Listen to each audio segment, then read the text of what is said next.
Welcome to Bali. Hello, I'm Catherine and I'm no longer in Bali, although my mind travels there quite often. I am home on Vancouver Island and we do have palm trees and the ocean here, but it's not quite as tropical. On our trip though, I had the pleasure of learning how to make traditional Balinese dishes that also happen to be vegan from our local hosts. We experienced some of the amazing vegan restaurants in Ubud, Bali, but then we traveled to Suara Glamping in West Bali where we were treated to local home-cooked Balinese food for 3 meals a day for an entire week. I had to learn how to make some of those dishes and now I'm going to share them with you. So hit that subscribe button and come to Bali. I'm going to walk you through how to make a spice paste that is a basis for so much of the flavor in Balinese dishes. And then I'm going to use that spice paste to make tofu pockets, Balinese tempeh, blanched vegetables with toasted coconut, and corn fritters. Put them all together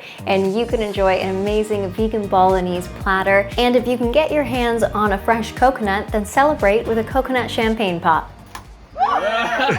You may know that Bali is an amazing location for vegan travelers, and although they do cook with a lot of meat and fish, they also cook with a lot of tofu and tempeh, and they know how to flavor them. So I asked our host and cook Komang to teach me how to make some Balinese food, and she said that it all starts with knowing how to make Basa Bali. Basa means base, so this is a spice paste made from fresh herbs and then fried with kaffir lime leaves and salam or bay leaf for an intensely aromatic and flavorful paste that makes up the basis of the flavor profile. There are of course some variations on Balinese spice pastes and some that use shrimp paste, but you will likely find that these are common ingredients: galangal, lemongrass, ginger, turmeric, candlenuts or Kemiri nuts, shallot, garlic, and chilies. So the first ingredient that Komang showed me was galangal, and I was pretty sure I'd never seen it before and I didn't think I was going to be able to find it in Canada, so we weren't off to the greatest start.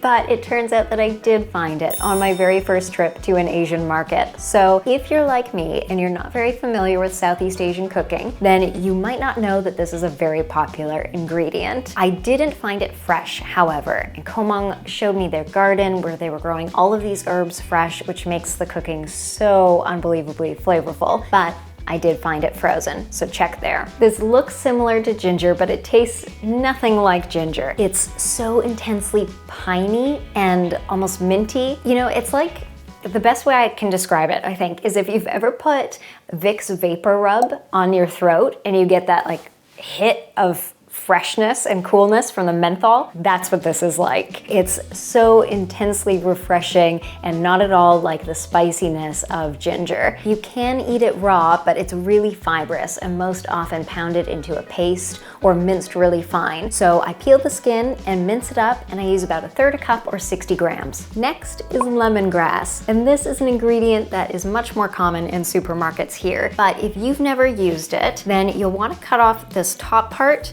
and this thicker base. And if you have any loose leaves like this one, take that off as well. And these parts really don't have much flavor in them at all, but I usually toss them into my veggie scrap bag for homemade broth. And then this center, really flavorful part has a light lemony, really pleasant flavor. And Komang actually showed me a little trick. She said to use the butt of my knife to bash this section, and that gets the aroma and the flavors flowing and makes it easier to slice. So once again, mince this up, about 1/3 cup or 22 grams. Next is ginger, and Komang actually uses 2 kinds of ginger in her Basa Bali. Common ginger, which is really easy to find here and I always have it stored in my freezer, and aromatic ginger or sand ginger, which I have not been able to find at all. So in my Basa Bali, I just use common ginger and I use a little bit more than what Komang uses. You'll want to just peel this and then mince or grate your ginger, and I use about 2.5 or 3 tablespoons. Next is turmeric.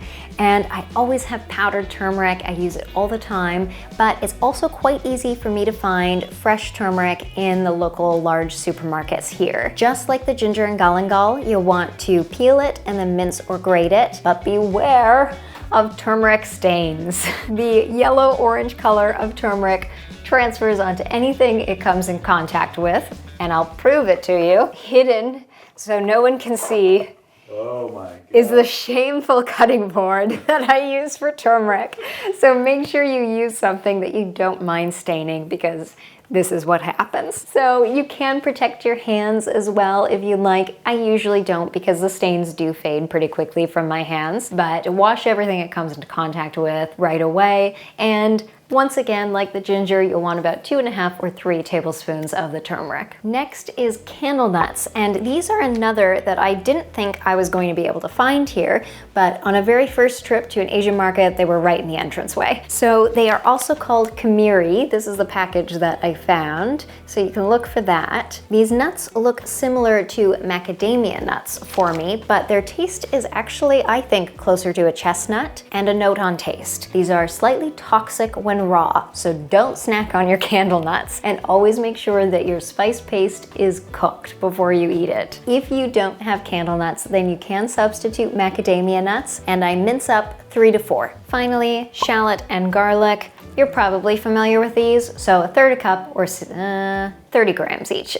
1/3 cup or 30 grams each. And if you're wondering why in the world would you chop all of this by hand, you can use a chopper or a food processor of some sort. But Komong did warn me that the flavor of some of these herbs can change if they're processed with a machine. They can turn a little bitter. So I would at least chop them roughly by hand first to get the flavors flowing, and then you can toss them into a chopper. If you're thinking you forgot the chilies, you can add them directly to this paste if you'd like, or you can add them to the food that you're cooking. That way you can control for the spice level you want in that particular dish. And Komong also told me to keep half of this raw and to fry up the other half. I am going to use a little bit of the raw paste in the tofu pockets in just a moment, but I think to make things easier, you could just fry the whole amount, and then that way you can freeze what you're not going to use right away. And Komong also mentions that she makes a big batch and freezes it, and that way she can draw from it throughout the week. When you fry your paste, use as much neutral oil as you'd like, and since I like to use a little bit less oil, mine is more of a saute really than a fry, but it still brings out all of the amazing flavors, especially because when you fry it, that's when you tear up one of these kaffir lime leaves and add it in, and a fresh bay leaf or salam leaf. I can't find fresh bay leaves, so instead I toss a dried bay leaf in there. Also sprinkle on a bit of salt and white pepper and cook it for a few minutes until it darkens in color, it softens, and it just smells absolutely amazing. And then when it's done, discard the lime leaf and the bay leaf, because those aren't very pleasant to eat. And there you have it. That's the end of your Basa Bali. And now we get to make some food. Tofu Pepes. These are tofu steamed in banana leaf. They're so simple to prepare, amazingly flavorful, and I will show you how to make them even if you don't have banana leaves. Mash 350 grams firm tofu. Add 2 tablespoons fried Basa Bali paste and 1 tablespoon of the fresh, uncooked Basa Bali. Add half a teaspoon salt, half a teaspoon coconut sugar or palm sugar if you have it. And if your spice paste isn't hot, add as many de-seeded chilies as you'd like. Today I'm using 1 red Thai chili. Mix all of that together. Place a couple of inches of water in a pot with a steaming basket and bring that to a boil. Meanwhile, use 6-inch squares of banana leaf, parchment paper, or aluminum foil to make your steaming pockets. Komong showed me how to make these little steaming pockets from these banana leaves, and the skewers that she uses to hold them together, she didn't buy at a store like I do. I thought it was really cool that they actually come from a part of the coconut palm leaves. But at home, if you don't have banana leaves and you don't have a skewer from a coconut palm leaf, I have found that parchment paper works really well. And these little bamboo skewers, I found that they're a little bit stronger than toothpicks, so if you can get your hand on these, then I personally prefer these. And finally, when Komong makes these pepes, she places half of an Indonesian bay leaf underneath the tofu, but because I can't find those, I actually use half of a kaffir lime leaf, and the aroma it lends is amazing. Place half a kaffir lime leaf in the center of the square. Add about 1.5 tablespoons of the tofu mixture on top. Fold the front and back up so the tofu is in the center, kind of like a taco. Then fold the sides in so they are pinched and you create these flaps on each corner. Fold the front flaps forward and the back flaps backward, kind of opposite of how you would wrap a present. You will now have a little pocket. Secure it by piercing a skewer through the front, across the back, and out through the front again, an inch or so away from the first hole. And there you have it. So you can actually refrigerate these at this point and steam them later, but I'm going to steam them right now and then show you what they look like. Place your Pepes in the steaming basket, cover, and steam for 20 minutes. Remove your Pepes and serve warm. This is so much fun to serve because each person at your table gets to open up their own little package and you're immediately hit with all of this amazing aroma. There's a lime leaf under here, so you get that smell, and then all of these fresh herbs, the ginger, the galangal, what else is in here? Lemongrass. It's just so cool. This tofu kind of like solidifies. It's not a mash anymore, so it's really easy to eat. And it's just like the most refreshing, but also a little bit spicy, comforting thing you could eat. And it's so much fun. So I'm gonna finish this one.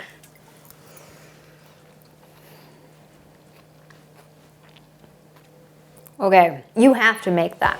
Leave me a comment down below if you make this, because it's just too cool. And then I'm gonna keep the rest of these warm while we make everything else. And now we're going to make some tempeh. To make vegan Balinese tempeh, steam a 225-gram block to remove any bitterness. Slice the steamed tempeh into 1 to 2 inch pieces. Pound or process 2 tablespoons fried Basa Bali, 30 grams or about 1 large shallot, 2 to 3 garlic cloves, and as much spice as you would like into a paste. Add a dash of water or oil to a skillet over medium-low heat and cook the spice paste with a torn kaffir lime leaf and fresh bay leaf if you have it for 1 to 2 minutes. Add 1 tablespoon kecap manis or soy sauce, 1 tablespoon tomato paste, a dash of white pepper, 1 tablespoon coconut or palm sugar, and 1 tablespoon water. Cook for another 1 to 2 minutes. Add the sliced tempeh, coat, and cook for another few minutes to warm through. Add a dash more water or soy sauce if needed. Remove and serve warm. That is so good. It is so incredibly flavorful. It's like salty, a little sweet, a little spicy. Anytime you want some tempeh on like a power bowl or fried rice and noodles, this is your recipe. It's so flavorful. And I think even if you didn't have the time to make the Basa Bali paste, you could just add a bit of extra turmeric, ginger, and lemongrass if you have it to the extra shallot and garlic and chilies, and you would still have a really nice flavor. This is making us hungry. So we have both of our proteins prepped. Let's make some vegetables. Komang also taught me how to make Urab, which is a salad made from blanched vegetables mixed with some of this fried Basa Bali paste and toasted coconut. I managed to find fresh frozen coconut from my local Asian market, but I have also made this with unsweetened desiccated coconut, and that works too. Add 2 tablespoons fried basa, 1 torn lime leaf, a 1/4 cup water, and 1 cup shredded coconut to a skillet over medium heat, and stir frequently until the coconut is toasted and fragrant. Set aside. Bring a pot of salted water to a boil. Meanwhile, chop 175 grams yu choy, 100 grams or 1 cup green beans, 60 grams or 1/3 cup snow peas, and 95 grams or 3/4 cup carrot. Add 100 grams or 1 cup bean sprouts, and when the water has boiled, blanch the veggies for 2 to 3 minutes. Prepare an ice bath, and when the veggies are brighter in color and softened, remove them from the pot and immediately dunk in ice water to preserve their color and texture. I love using my salad spinner for this purpose because you can cool the veggies down and then just lift up the basket to drain them. And if they need another dunking, just pour some more cold water over them and then give them a spin to dry them off. Nice and easy. When ready to serve, reheat the veggies if desired and toss with a spiced coconut mixture. You know what toasted coconut smells like and tastes like, right? So this would be a fantastic side dish for all kinds of occasions. Now we have our healthy greens. It's time to make some corn fritters. To make Indonesian corn fritters or Perkedel jagung, mash 1 cup corn kernels with as much spice as you like, 2 to 3 garlic cloves, 25 grams shallot, and a 1/4 teaspoon salt. Stir in 1/2 cup whole corn kernels, a 1/4 cup all-purpose flour, and 2 tablespoons cornstarch until combined. Heat frying oil in a Dutch oven and test if it is hot enough by looking for bubbles around the base of a wooden spoon. Carefully lower patties of the corn mixture into the hot oil. Fry on each side for 3 to 5 minutes until golden. Carefully remove, drain the excess oil, and serve with a dipping sauce. All of our dinners in Bali would start with an appetizer like this, fried perkedels or spring rolls with a dipping sauce. And Komong did tell me that she usually uses an egg powder to bind these, but for us, she just used cornstarch. And I don't fry stuff often, but you know how fried food tastes. And with the sweet corn, this is so sweet and it's fried, and I really couldn't get better. And now let's put it all together. I have made my easy turmeric rice, which is another recipe I will link down below for you in the description.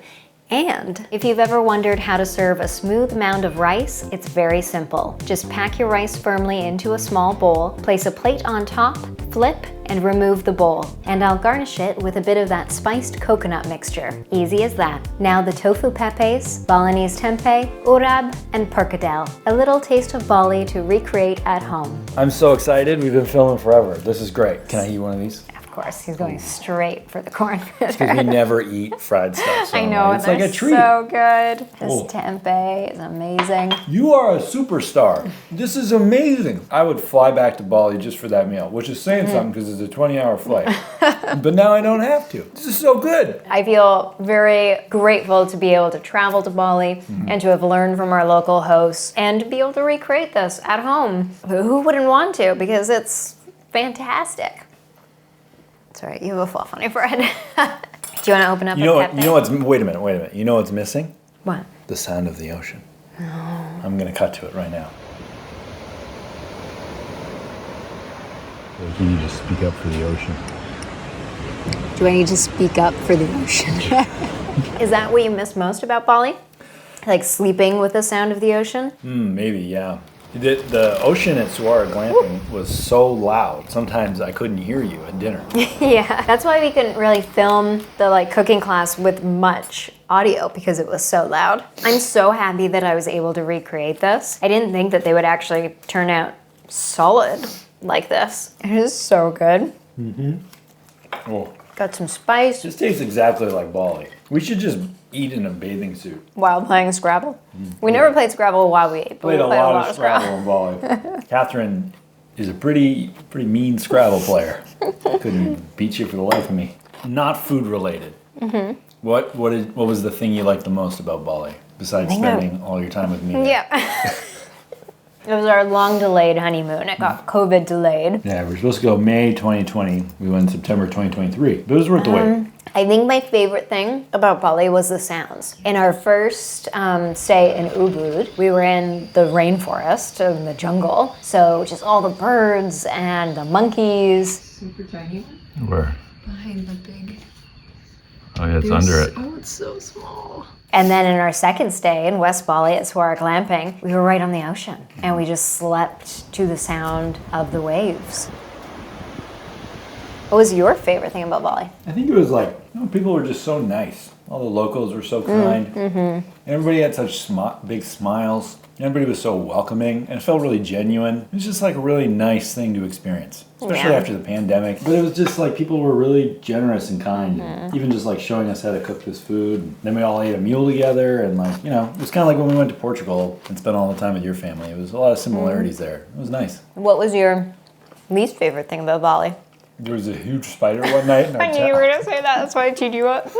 It was huge. It was the size of my hand. It was a big spider. It was a very big spider. We escorted it out of the tent. It wasn't in the tent. Catherine escorted it out of the tent. Yeah, Brian's not the spider guy. I'll save you. You have 5 amazing... I think your shirt's on backwards. No. Yeah? It's just... Oh my god, my shirt's on backwards. Does it look different? I'm so red. I guess I was also looking down your shirt. Could you see the tag? No. Or did you just realize that it looks really weird? No, I just saw it right now. My mind was on the 5 recipes I had to make, not on how I was putting my shirt on, I guess. On that note... Yeah. 5 amazing recipes for you, the taste of Bali. I really hope you do make them, and hit that subscribe button. If you've loved this, let us know in the comments if you want to see more interesting food content when we travel. And where should we go next? Yeah. Do you know a place with good vegan food? Because I'll go there. All right, let's go fix your shirt.